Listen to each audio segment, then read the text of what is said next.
Sa kunwari po, vlog nyo po. What's up guys? Dito tayo ngayon sa Silingan. Isa sa pinaka-paborito ng mga Canadian to. Talagang tahimik yung lugar. Ayan. Nakita nyo, oh. Sa ngayon medyo mahangin lang pero sa summer magandang weather dito. Sino kasama mo? Kasama ko yung pinaka-pogi kong dito mo. Silinga is a ring part sa BC. No, British Columbia na ganda. Ganda dito kasi hindi pa congested. Halos lahat ganito.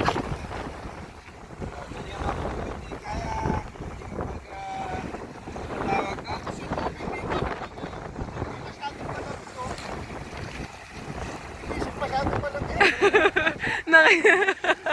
Nakinig. Baka mabasa sa sapatos nyo. Malamig pero mataba. Mataba. Walang ala. Walang ala. Dito may ano dito. Free dito yung cannabis. Di pa. Wala free. Legal. Legal. Pero hindi ka pwede tumahin dyan.